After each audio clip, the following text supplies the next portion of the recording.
Welcome in live to another edition of Black Belt Zen here on YouTube. I am David. If this is your first time checking us out, I want to say thank you for viewing us on the 16th day of June, Wednesday afternoon, 2021, a hot one here in Las Vegas. Projected high today about 117.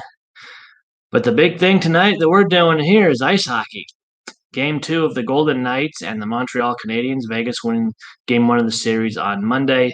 Game two tonight at T-Mobile, which is where I wanted to stream this video from, but YouTube won't let me do it because I don't have enough followers. You have to have 1,000 followers, and then I have a BlackBerry phone, which I was going to show, but then I don't have my phone next to me. But it's over there. But you know what a BlackBerry looks like, maybe if you remember.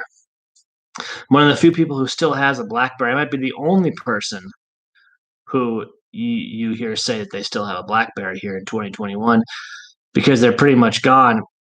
But you have to have a more advanced phone than I have. I don't have enough followers anyway, so I can't stream live from T-Mobile tonight, which is unfortunate because it would have been such a cool video and a great atmosphere for a hockey game. This is the semifinals. The Golden Knights are 3 wins away from going back to the finals. It's been an absolutely mind-blowing run for Vegas. They're only a team that's been around 4 seasons. This is their third time in the semifinals, and they went to the finals their first year before losing to Washington. They got a really good chance of beating Montreal. They're heavy favorites. If they win, they advance to the finals against either the New York Islanders or the Tampa Bay Lightning.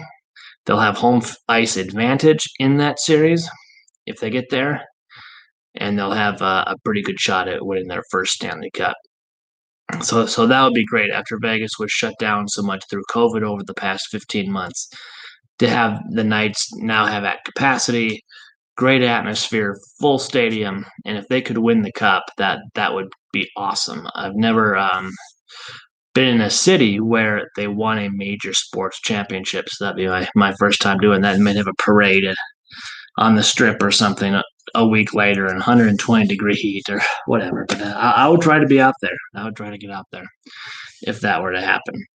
It's going to be a quick video today because I am going to the hockey game tonight, and it's coming up on 3 o'clock here in the afternoon in Vegas, and I need to get going here in about an hour.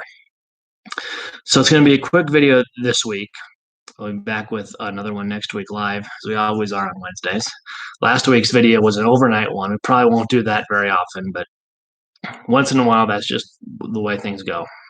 It's free, so you're not paying anything for it. If it's inconvenient or you don't like it, turn it off. I used to work in radio, and it was free, and people would call up and complain about the programming is this or that. Just don't listen. Oh.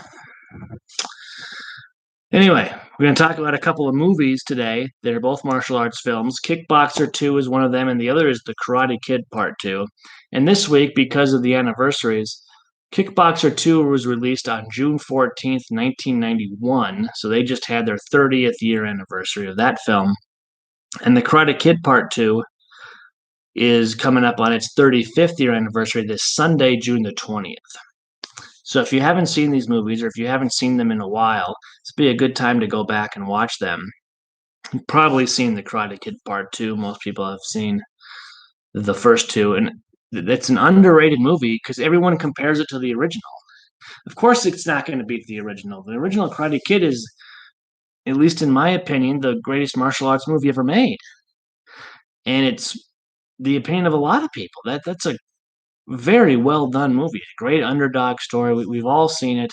Mr. Miyagi, the perfect character, extremely well played by Pat Morita. And John Kreese, the perfect villain, and Johnny Lawrence, a great villain too. It's just very well done, and of course, it's not going to compete with the original, but it's still a good film. You get to meet Chosen, who I think is probably the most skilled of all the fighters that Daniel has to go against. Him, I don't know who would win between him and Mike Barnes, but I think that would be that's a potential Twitter poll. Who would win the fight between Mike Barnes and Chosen? I might end up doing that one at some point. By the way, on Twitter at Black Belt Zen, I have a current poll going called "Which athletes are the toughest?" Because I watched the UFC fight over the weekend. Nate Diaz bleeding all over the place. Uh, and then I forget the guy's name. I'm so bad with some of these names. The guy that had the broken arm and or his arm broke, was in the arm bar and broke, and the fight kept going, and he couldn't move it. His arm from here on down was completely immovable. He had I mean, oh, geez. So, and then of course, hockey players are pretty tough guys too. So I decided to run a poll on Twitter. It's going running through Sunday. You can still vote. They do it every Sunday, a Sunday poll. Try to do something kind of fun. It's not supposed to be real serious. It's obviously not scientific or anything like that. It's just kind of for fun. But at Black Belt Zed on Twitter, right now, 80% say the UFC is the toughest of all the athletes. I've got UFC, NFL, NHL, and NASCAR. The fourth one is usually kind of a goof, right? Not always supposed to take that seriously. Though flipping over in some of those cars and the fires that those guys have, there's definitely some major risks in that. But I don't think those guys would last too long in the octagon or on the ice either, or on a football field. Most of us wouldn't. Anyway, so that's that's going on Twitter, and if you're already following me, you may have seen on Monday I was posting quotes from the Kickboxer movie that I thought were good by David Sloan. Kickboxer 2, not a great film, not as good as The Karate Kid Part 2 or even the original Kickboxer with Jean-Claude Van Damme, but kind of a hidden gem also. Not because it's a great film, it's not, but it's got a lot of good lines in there about kind of zen and controlling your emotions and stuff that would be useful for people who are kind of new to that type of stuff that they could hear and I think benefit from. So if that's something you're interested in, and it is Tong Po is in this movie as well.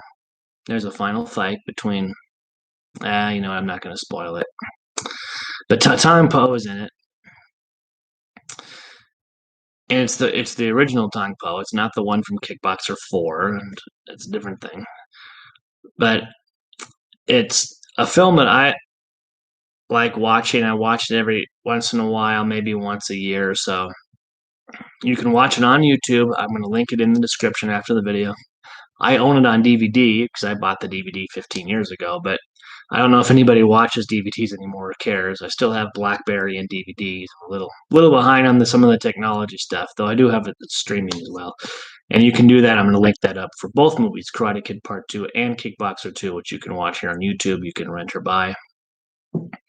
So with those anniversaries coming up, might be a good time to go back and take another look at those films if you haven't seen them before or not in a long time. Pretty slow today as far as the videos. That we're going to get into more again next week.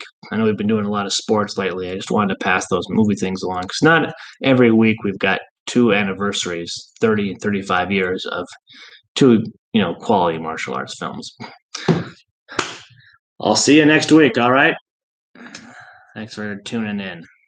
Hit that subscribe button, hit that like button, put in the notifications, so we'll see you later.